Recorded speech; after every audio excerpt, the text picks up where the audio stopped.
quero começar esse vídeo fazendo uma pergunta simples, mas talvez desconfortável. E se a sua ansiedade não for o problema? E se ela for a tentativa do seu corpo de resolver um problema que você ainda não conseguiu entender? Durante muito tempo, nós aprendemos a tratar a ansiedade como inimiga. Algo que precisa ser eliminado, silenciado, medicado, controlado. Mas hoje eu quero propor outra perspectiva. Eu quero olhar para a ansiedade como linguagem, como um idioma que o corpo usa quando a mente já não consegue traduzir o que está acontecendo por dentro. Se você já sentiu o coração acelerar sem explicação, um aperto no peito, uma sensação de ameaça sem perigo real, ou aquela inquietação constante que não te deixa descansar, talvez o seu corpo esteja tentando dizer algo. E talvez você nunca tenha parado para escutar. Hoje eu quero te convidar a escutar. O que eu entendo por ansiedade? Quando eu falo de ansiedade, eu não estou falando apenas do diagnóstico clínico. Eu estou falando daquela sensação constante de alerta, da dificuldade de relaxar, da mente que nunca desliga, do corpo que nunca descansa.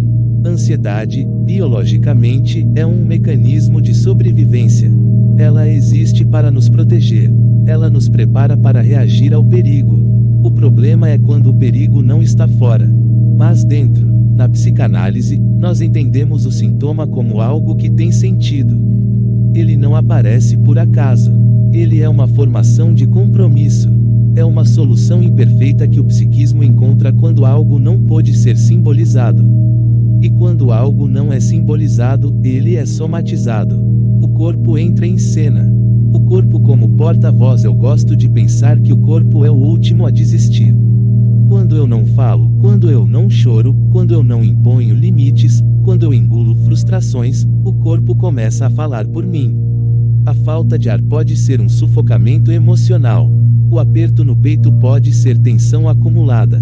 A taquicardia pode ser um estado constante de ameaça psíquica. Mas não de forma mágica ou simbólica simplista. E sim porque o sistema nervoso está reagindo a conflitos internos que não foram elaborados. Eu aprendi algo muito importante na clínica: o corpo nunca cria um sintoma à toa. Ele cria um sintoma quando a palavra falha. O conflito interno que gera ansiedade, grande parte da ansiedade nasce do conflito. Conflito entre o que eu desejo e o que eu acho que devo desejar. Entre quem eu sou e quem eu aprendi que deveria ser. Entre a minha verdade e o medo de perder amor, aprovação ou pertencimento. Quando eu me afasto demais de mim mesmo, algo começa a vibrar internamente. E essa vibração pode se transformar em ansiedade. Eu vejo muitas pessoas tentando sustentar personagens, sendo fortes o tempo todo, sendo produtivas o tempo todo, sendo agradáveis o tempo todo, mas ninguém consegue sustentar uma máscara indefinidamente sem custo psíquico. A ansiedade muitas vezes é o custo. A cultura que alimenta a ansiedade. Eu também não posso ignorar o contexto. Nós vivemos em uma cultura de desempenho, onde descansar é quase culpa, onde errar é quase fracasso moral, onde comparar-se virou rotina. O corpo entra em estado de alerta permanente. O sistema nervoso nunca desliga. E quando o corpo vive em estado de ameaça constante, a ansiedade deixa de ser episódio e vira modo de funcionamento. Mas existe algo ainda mais profundo. Às vezes, a ansiedade não nasce do presente. Ela nasce da história. A história pessoal e o estado de alerta. Eu já vi muitas histórias onde a ansiedade era, na verdade, uma adaptação. Crescer em ambientes imprevisíveis, com pais emocionalmente instáveis, com excesso de cobrança, ou com ausência de segurança afetiva. Quando a infância ensina que o mundo não é seguro, o corpo aprende a vigiar. E ele nunca mais relaxa completamente. Às vezes a pessoa não é ansiosa. Ela foi treinada para sobreviver. E sobreviver exige alerta constante.